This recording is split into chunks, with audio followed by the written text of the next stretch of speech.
Let's return to This Week in America. Here's your host, Rick Bratton. Welcome back, everybody. Coast to Coast, This Week in America. Drop Calls by Robert McGuiness is a collection of 3 short stories that share a common thread. In each of these stories, mankind was given clear and obvious signals. He's headed toward ruin and driven by ignorance, greed, or apathy. Robert McGuiness was born in Bayshore, New York. He's made his way to the West Coast in 1976, made that area, Northern California, his home ever since. He's enjoying being a back-to-the-lander and living remotely off-grid. Currently, he's involved with the Oak Restoration Project, associated at the Josephine Porter Institute for Applied Biodynamics, and a member of the North American Lily Society. Robert McGuiness, author of Dropped Calls and the newly released Attenuating Puritan, is our guest on This Week in America. Robert, welcome to the program. A pleasure to have you with us. A pleasure speaking with you. I'm glad to speak to all the people. Well, and that's what we're doing through me. I'm just the intermediary here to get all the word out to everybody. And these 2 books are really so well done, receiving rave reviews. Let's start with Dropped Calls. Our guest is Robert McGuiness. Where did the ideas for this book come from? Well, the ideas were varied. The one story is about cell phones, basically, and how a man tries to live a life more simply.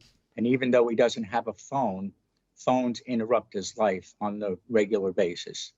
And he is consumed with the phones in the first place.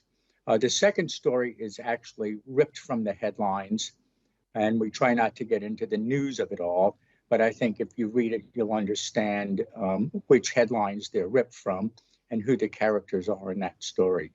The third story was a conversation with myself about genetics, basically, and phylogenetic memories. And I was tasked to the question of where did man get his spirituality from? And if life is sacred, did the essence of that conversation with God start in a single cell organism and carry the phylogenetics all the way up to man? And, there's creationists that will argue that we share these threads with all of life. But personally, I believe that we do share these threads with all of life. And I know we have language, we have ego, but are the simpler organisms beholding to God themselves? And if so, what does that mean? Are we above all of that? Yes. Or are we actually below all of that? You'll be entertained with the story, all of the stories, the 3 short stories in Drop Calls, and it will get you thinking. It really is a thought-provoking book with the stories there. What was the inspiration, Robert, to write Drop Calls? Where did the idea come from to tell these stories in this format in this book? Well, I had been writing stories for a little while, and it just seemed in the modern day that we were losing our morality. And I thought any little boost that would broaden our moral horizon would be important, and as you get older, the importance gets more urgent. So I thought I'd put some of them on paper. Then I thought maybe I'd share them and see what other people thought. And maybe we could spread an uplifting morality, even just to one person, and we're succeeding. So that was my motivation. Well, you've done that. The book is Dropped Calls by Robert McGuiness. His website is robertmcguinnessbooks.com. That's McGuiness, robertmcguinnessbooks.com. A book available at Amazon, the usual places, links on our website, thisweekinamerica.us, that will take you directly to Robert's website. In doing that, did you ever feel that you were losing your morality, that there was some confusion there? Sometimes the world goes by about 120 miles an hour and you're trying to sort out who you are, how you fit in. Did you go through some of that? Well, as a younger person, of course, yes. I did, and then as you get older, things come into clarity. I know you worked with the children's funds, and I had a situation in my own family where I lost my partner and my infant son was severely brain injured in an accident with a log truck. And when I stepped up to him, is I let go of myself, and then my morality was easy to monitor because I was called to task. So I felt like I had decades now of being called to task. Yes, I do have issues with it, especially when it comes to paying bills and living a normal life.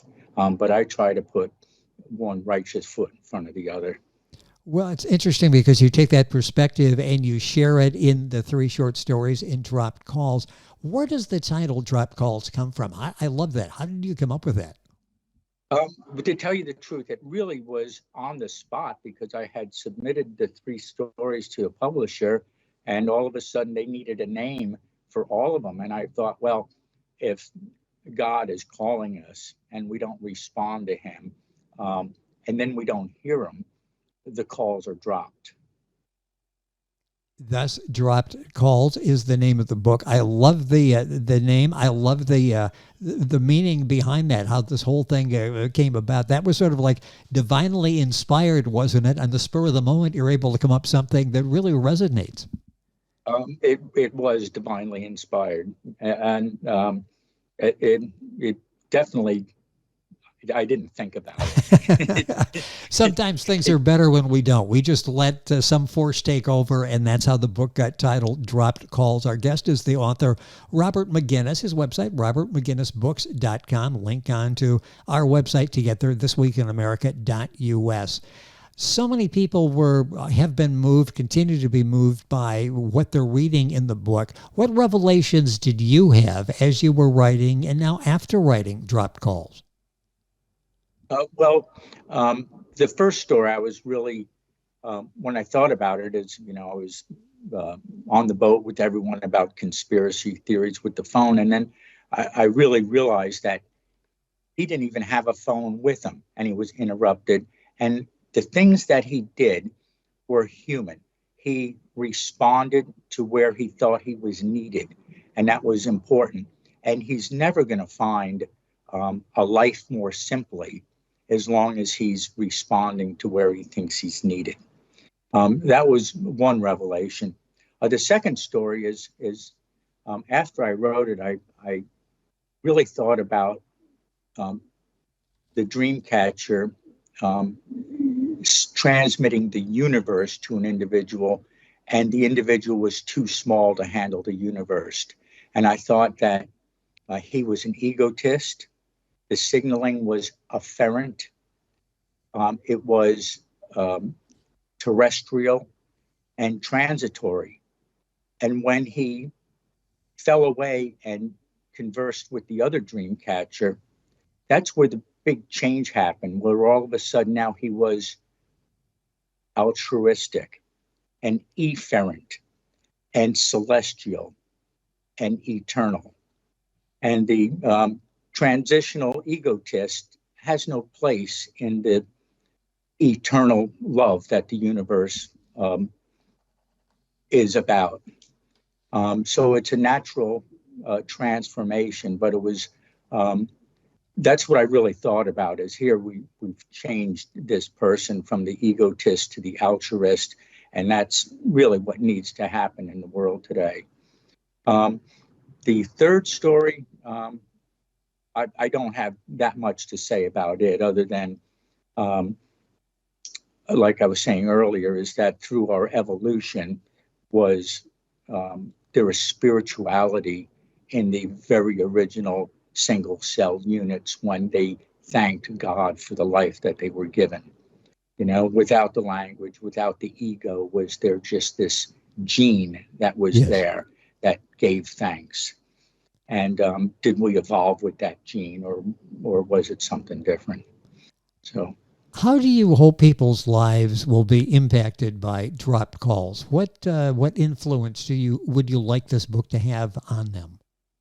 Well, I realize that most people don't think like I do, but I would hope that just a little bit of it would rub off, and that we would think twice before we make hasty decisions.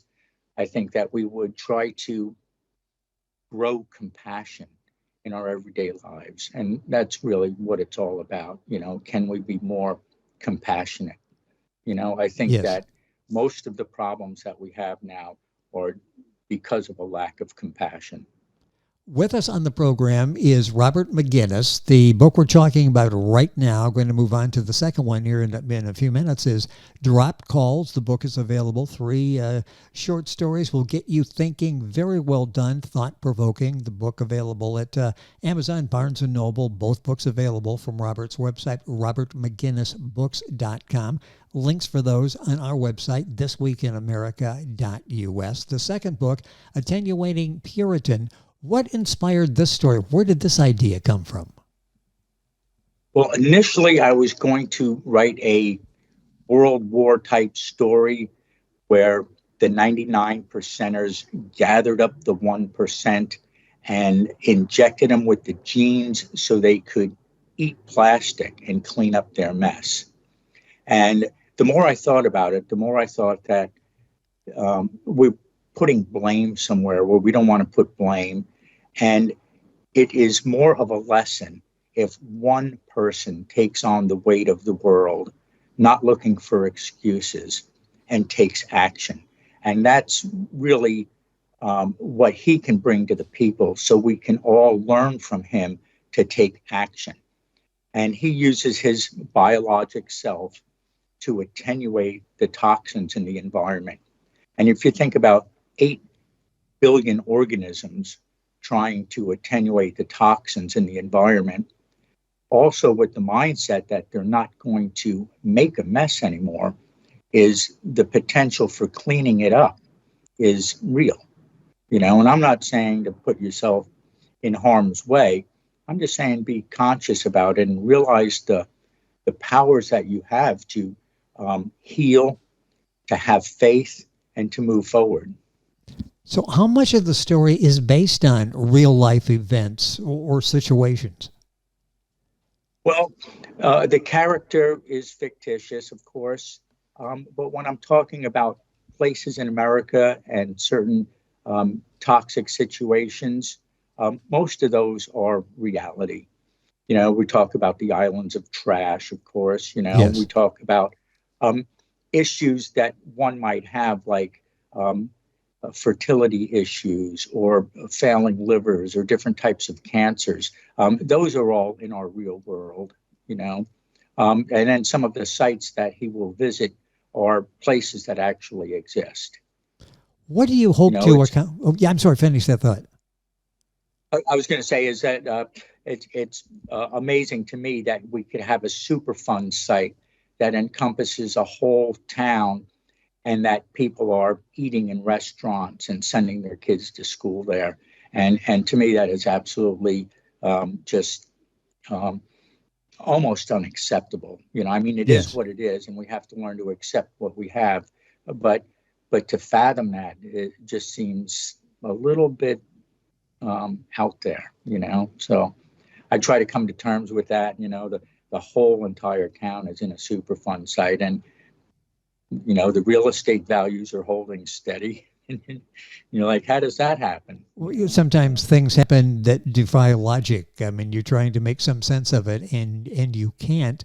What do you hope to accomplish in writing The Attenuating Puritan? What do you hope the lasting message is that people may take advantage of?